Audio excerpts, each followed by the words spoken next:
Hello everyone, आज हम पढ़ने जा रहे हैं क्रियाकाल। क्रिया शरीर का एक बहुत इंपॉर्टेंट टॉपिक है जिससे लगातार प्रीवियस ईयर में क्वेश्चन आए हैं। 2016, 17, 18, 19, 20, 21 सब में क्वेश्चन आए हैं। इससे हम बात करते हैं 2016 के क्वेश्चन पेपर की। 2016 में पूछा गया षड्वित क्रियाकाल का महत्व बताते हुए विस्तार से वर्णन कीजिए। फिर 2016 में इतना आया था। उसके बाद हम बात करते हैं 2017 की। 2017 में इसमें आया षड्वित क्रियाकाल की परिभाषा लिखें। पूर्व रूप किस अवस्था में उत्पन्न होता है। तो 2016, 17। अब हम बात करते हैं 18 की। 18 में पूछा गया है कि षड क्रियाकाल की अवस्थाओं का विस्तृत वर्णन करिए। फिर हम 20 की बात करते हैं। तो 20 में क्या पूछा गया है, क्रियाकाल की 6 अवस्थाओं के नाम लिखिए। यहाँ हमने देखा कि प्रीवियस ईयर में से क्वेश्चन आए ही आए हैं। फिर हम बात करते हैं कि क्रियाकाल जो होता है वो दो शब्दों से मिलकर बना होता है, एक क्रिया और एक काल। काल का मतलब क्या होता है, समय या अवसर। तो समय अनुकूल चिकित्सा करना ही चिकित्सा का अवसर जो होता है उसे हम क्रियाकाल कहते हैं। अब क्रियाकाल ये किसने बोला है, चरक ने। तो अकॉर्डिंग टू चरक क्या बोलते हैं कि धातु की विषमता को हम विकार कहते हैं और धातु की साम्य अवस्था को निरोगता बताया है। अब जब धातुएं विषम अवस्था में होंगी तो विकार उत्पन्न करेंगी, और जब धातुएं सम अवस्था में होती है तो उसी को हम निरोगता या आरोग्य बोलते हैं। फिर वाग्भट ने क्या बताया, वाग्भट ने बोला है रोगस्तु दोष वैषम्यम, यानी दोषों की विषमता को ही रोग कहा जाता है। अकॉर्डिंग टू सुश्रुत क्या कहते हैं कि बढ़े हुए दोषों का शमन करें और अन्य व्याधि को उत्पन्न ना करें, वही क्रिया क्या कहलाती है, चिकित्सा। तो जो दोष बढ़ रहे हैं हम उनको शांत करें और जो अन्य व्याधियां हैं उनको उत्पन्न ना होने दें, वही क्रिया क्या कहलाती है, चिकित्सा। अब हम बात करते हैं क्रियाकाल के भेद की। तो क्रियाकाल के भेद चरक और वाग्भट के अकॉर्डिंग 3 ही बताए गए हैं, जिसमें आता है चय, प्रकोप और प्रशम।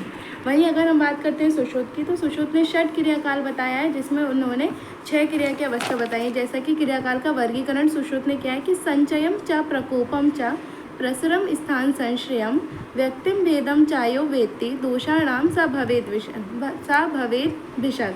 फिर संचयावस्था क्रियाकाल की प्रथम अवस्था होती है, प्रकोप द्वितीय होती है, प्रसर तृतीय अवस्था होती है, स्थान संश्रय चतुर्थ अवस्था होती है, व्यक्ति 5वीं अवस्था होती है। उसके बाद हम बात करते हैं भेद अवस्था की, जो कि हमारी षष्ठ क्रियाकाल अवस्था होती है। हम बात करते हैं प्रथम अवस्था की, प्रथम क्रियाकाल अवस्था की, जो है संचय अवस्था। संचय अवस्था वो क्या होता है, अपने स्थान में दोषों की वृद्धि ही संचय कहलाती है, और दोषों के जो स्थान बताए गए हैं उन स्थानों में ही दोषों की वृद्धि होती है। तो संचय क्या होता है, संचय मतलब होता है एक्यूमुलेशन, मतलब जो दोष है वो अपनी ही जगह पे क्या हो रहा है, संचित हो रहा है, स्टोर हो रहा है। तो दोषों के खुद के स्थान में जो संचय हो रहा है वही क्या है, संचय अवस्था। संचय अवस्था में जो रोग होते हैं, रोगों के 2 कारण बताए गए हैं, एक होता है बाह्य कारण और एक होते हैं आभ्यंतर कारण। तो जो बाह्य कारण होते हैं वो आहार विहार के सम्यक उपयोग ना होने की वजह से दोष क्या हो जाते हैं, विषम हो जाते हैं। क्या कि हम आहार विहार सही रूप से नहीं ले पाते, जिसकी वजह से दोष विषम हो जाते हैं। तो ये क्या है, हमारे बाह्य कारण है। वहीं अगर हम बात करते हैं अभ्यंतर कारण की, तो अभ्यंतर कारण 3 प्रकार के होते हैं। पहला होता है असात्म इंद्रिय संयोग, फिर होता है प्रज्ञा अपराध और फिर होता है काल या परिणाम। तो हम बात करते हैं असात्म इंद्रियार्थ संयोग। असात्म इंद्रियार्थ संयोग, इंद्रियार्थ मतलब क्या होता है, इंद्रियों के अर्थ। तो इंद्रियों का अपने विषय के साथ में अतियोग, अयोग और मिथ्या योग ये रोग के कारण माने गए हैं। मतलब जब जो इंद्रियां होती हैं वो अपने अर्थों के साथ में नहीं होती हैं, तो इंद्रियों के अर्थों के साथ में असात्म संयोग होना ही क्या कहलाता है, असात्म इंद्रियार्थ संयोग। फिर हम बात करते हैं प्रज्ञा अपराध की। तो प्रज्ञा अपराध क्या होता है, जिसमें धीर धृति स्मृति आती है। तो बुद्धि और धैर्य के भ्रष्ट हो जाने में से जब व्यक्ति अशुभ का संपादन करता है तब सभी शारीरिक और मानसिक दोष प्रकोपित होते हैं।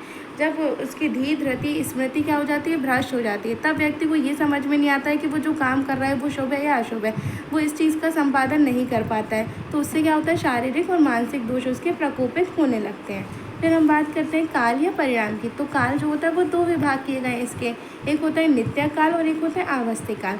नित्य काल क्या होता है, नित्य काल वो होता है जो कि ऋतुओं के अनुसार होता है, जैसे वर्षा, शरद, हेमंत, शिशिर, वसंत, ग्रीष्म, ये 6 ऋतु हैं कि इनके अतियोग, हीन योग और मिथ्या योग से जो विकार उत्पन्न होते हैं वो नित्य काल में आते हैं। जैसे कि हम देखते हैं दोष, वात, पित्त, कफ, उनका संचय, प्रकोप और शमन। ये हम देखते हैं शिवगिरी वश है, एक ट्रिक है जिसमें शिशिर, वसंत, ग्रीष्म, वर्षा, शरद और हेमंत है। तो हम इसके क्या याद रखेंगे, प्रकोप को याद करने की ट्रिक क्या है, वश शव, वर्षा, शरद और वसंत, इसको हम याद रखेंगे वश शव से। तो वश शव अपन प्रकोप की ट्रिक याद रख लेंगे। फिर ये वाली ट्रिक से अपन इसमें संचय में एक को कम कर देंगे, एक पहले वाला संचय में लिख देंगे और प्रकोप के बाद वाला शरद में लिख देंगे। फिर हम बात करते हैं आवस्थिक काल की। आवस्थिक काल क्या होता है? अवस्था के अनुसार जो काल होता है, मतलब वय वगैरह के अनुसार जो होता है। तो वय क्या है? बाल्यावस्था, युवावस्था, वृद्धावस्था। बाल्यावस्था में कफ दोष प्रकोपित होता है, युवावस्था में पित्त दोष और वृद्धावस्था में वात दोष। हम बात करते हैं दोष, वय, दिन, रात्रि, आहार। तो वात दोष जो होता है वो वृद्धावस्था में प्रकोपित होता है और पित्त दोष युवावस्था में, कफ दोष बाल्यावस्था में। वहीं अगर हम दिन में जाने तो जो कफ होता है, हमेशा कफ अपनी बॉडी में ऊपर वाले हिस्से में होता है। हृदय और नाभि के ऊपर कफ बताया गया है। तो जो कफ होता है वो हमेशा पहले ही आएगा, पूर्व में आएगा। कफ बाल्यावस्था में आता है, पूर्व में आता है, रात्रि के भी पहले पहर में आता है और आहार सेवन के बाद कफ आता है। फिर पित्त की बात करें तो पित्त जो है वो युवावस्था में प्रकोपित होता है और मध्याह्न में होता है, रात्रि के भी मध्य पहर में होता है और पाचन के समय भी पित्त ही काम करता है।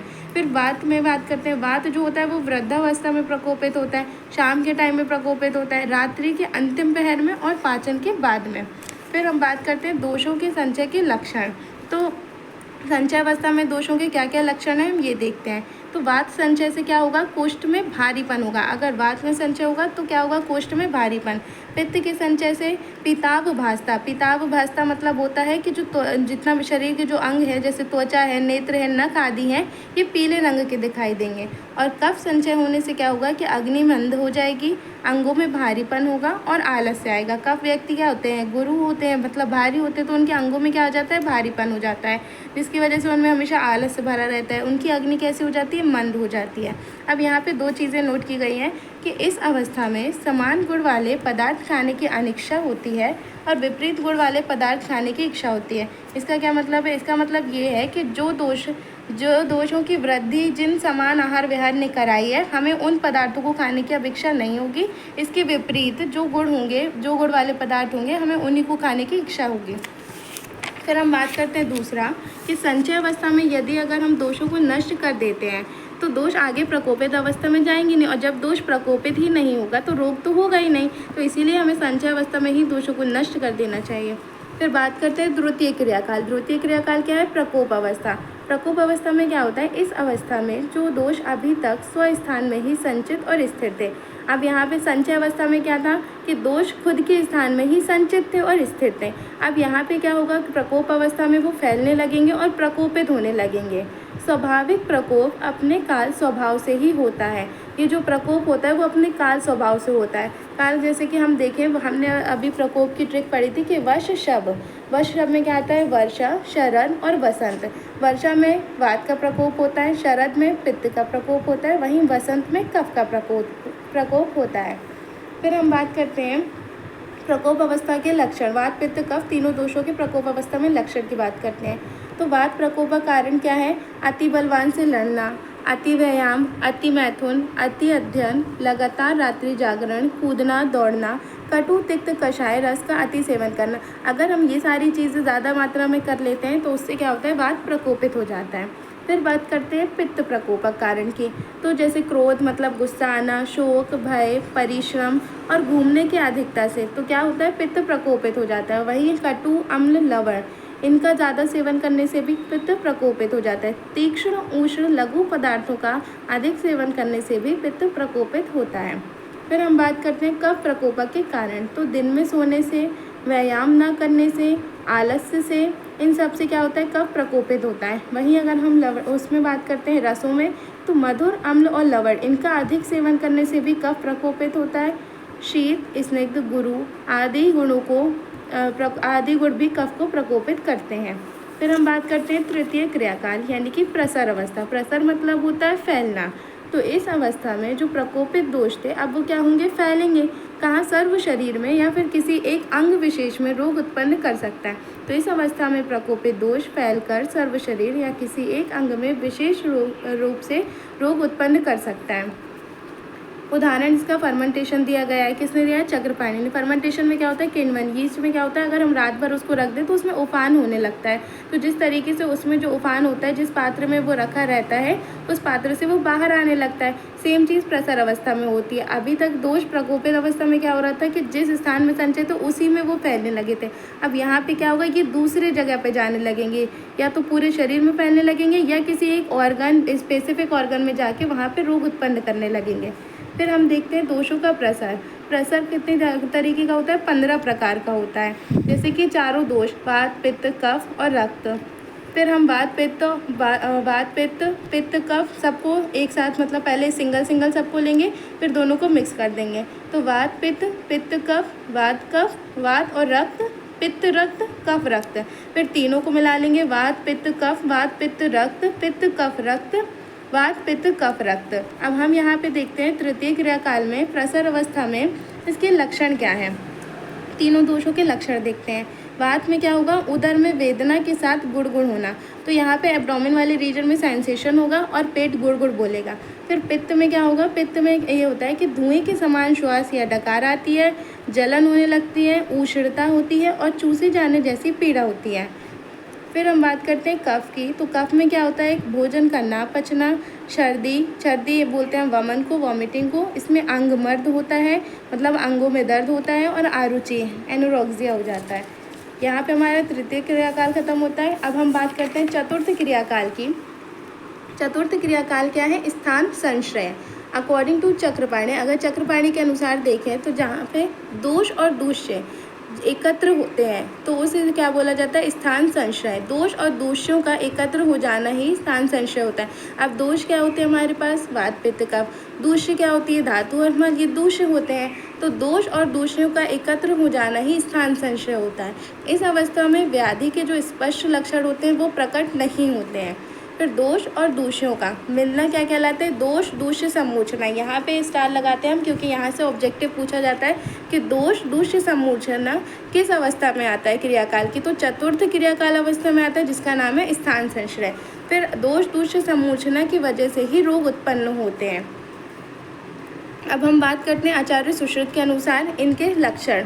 तो हमें क्या क्या लक्षण देखने मिलेंगे? जैसे कि उदर में हमें क्या देखने मिलेगा? विसूचिका को हम हैजा भी बोलते हैं, और अतिसार यानी डायरिया। फिर हम बात करते हैं गुद में। तो गुद वाले में क्या होगा? अर्श होगा, पाइल्स। जत्रु में नासा, नेत्र, कर्ण और मुख रोग आ जाते हैं। फिर बस्ती में क्या होगा? प्रमेह, अश्मरी, मूत्र आघात और मूत्र दोष, ये आ जाते हैं बस्ती में। वृषण में क्या होता है? आंत्र वृद्धि होती है। शिशुनगत में निरुद्ध प्रकाश, उपदंश, शूक दोष, ये सारी चीज़ें शिशुनगत में आ जाती हैं। ऊर्ध्व जत्रुगत में ग्रीवा और सिर के ऊपर के रोग होंगे। त्वक, मांस और रक्त, यानी त्वचा, मांस और रक्त। तो त्वचा से तो क्षुद्र रोग, कुष्ठ, विसर्प, यही सारी चीज़ें होती हैं। तो त्वचा, मांस, रक्त से क्या होगा? क्षुद्र रोग, कुष्ठ और विसर्प होगा। फिर मेदगत में बात करते हैं। तो अगर मेदगत में क्या देखने मिलेगा हमको? ग्रंथि, अपची, अर्बुद, गलगंड और अलजी। वहीं अस्थिगत बात करते हैं तो अस्थिगत में होता है विद्रधि और अनुशयी। पादगत में शिलीपद, वातरक्त और वात कंटक। फिर बात करते हैं सर्व शरीर में। तो सर्व शरीर में क्या होता है? ज्वर और सर्वांग रोग होते हैं। फिर यहाँ पे हमारी चतुर्थ क्रियाकाल खत्म होता है। अब हम बात करते हैं किसकी? पंचम क्रियाकाल या फिर व्यक्त अवस्था। इस अवस्था में दोष दूष्य सम्मोचना के फलस्वरूप व्याधि के लक्षण प्रकट होते हैं। यहाँ पे स्टार लगाएं क्योंकि यहाँ पे एमसीक्यू पूछा जाता है कि व्याधि के लक्षण प्रकट किस अवस्था में होते हैं। तो व्यक्त अवस्था में। व्यक्त अवस्था का नाम ही व्यक्त करना है, मतलब लक्षणों को प्रकट करना है। अर्थात व्याधि का जो प्रव्यक्त रूप होता है वही व्यक्त अवस्था होती है। तो व्याधि का प्रव्यक्त या फिर व्यक्त रूप ही क्या है? व्यक्त अवस्था है। या स्थान संश्रय में अव्यक्त लक्षणों वाला रोग इस अवस्था में व्यक्त। अभी हमने पढ़ा था कि स्थान संश्रय में जो रोग के लक्षण होते हैं या जो व्याधि के स्पष्ट लक्षण जो होते हैं वो प्रकट नहीं होते हैं। वहाँ पे पढ़ा था कि प्रकट नहीं होते हैं, और इस अवस्था में क्या होता है कि जो व्याधि के जो लक्षण होते हैं वो प्रकट हो जाते हैं। जैसे कि मल का निकलना, अतिसार, ताप का होना, ज्वर, त्वचा का पीला होना, कामला यानी मल का निकलना अतिसार हो गया, डायरिया, ताप का होना ज्वर हो गया, फीवर, त्वचा का पीला होना कामला यानी जॉइंडिस हो गया, पेट फूलना आधमान होता है, शोफ, अर्बुद, ग्रंथि, विद्रधि, विसर्प, ये भी इसमें आते हैं पंचम क्रियाकाल अवस्था में। फिर हम बात करते हैं अपनी छठी क्रियाकाल अवस्था की, जिसमें हमें क्या देखने मिलता है? षष्ठ क्रियाकाल अवस्था भेद अवस्था होती है। इस अवस्था में पहुंचकर वैषम्य में हुए दोष विशिष्ट लक्षणों को उत्पन्न करते हैं।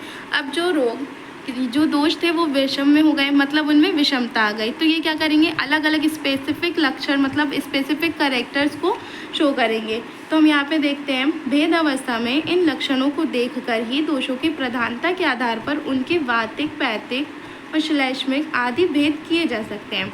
भेद अवस्था में ही हम क्या करते हैं कि दोषों की देखते हैं कि कौन सा दोष प्रधान होता है, फिर उस दोष के प्रधानता के आधार पर ही हम उसका क्या करते हैं भेद मतलब ये वातक है कि पैतिक है, श्लेष्मिक है, इनके भेद किए जाते हैं।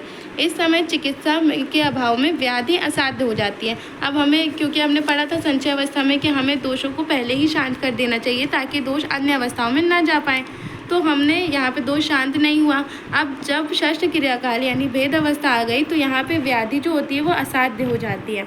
इस अवस्था में शोफ आदि विदीर्ण होकर व्रण बन जाते हैं। जो शोफ होते हैं वो क्या हो जाते हैं, विदीर्ण और ज़्यादा बढ़ जाते हैं, जिसकी वजह से क्या होता है, व्रण एब्सिस बन जाते हैं। ज्वर, अतिसार आदि निज रोग दीर्घ काल तक अनुबंध रहने से जीर्ण हो जाते हैं।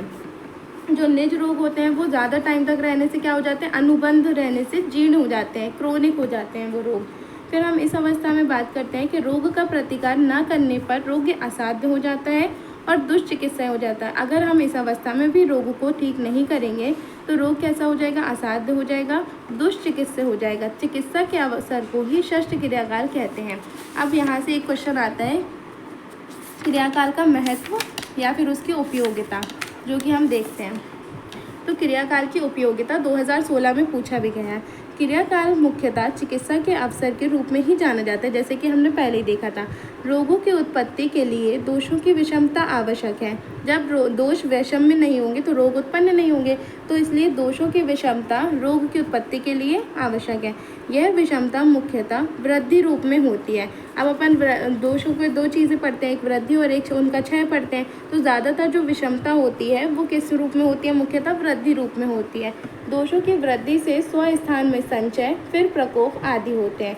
इसके अतिरिक्त विभिन्न ऋतुओं के प्रभाव से दोषों के क्षय, प्रकोप आदि पर प्रभाव पड़ता है।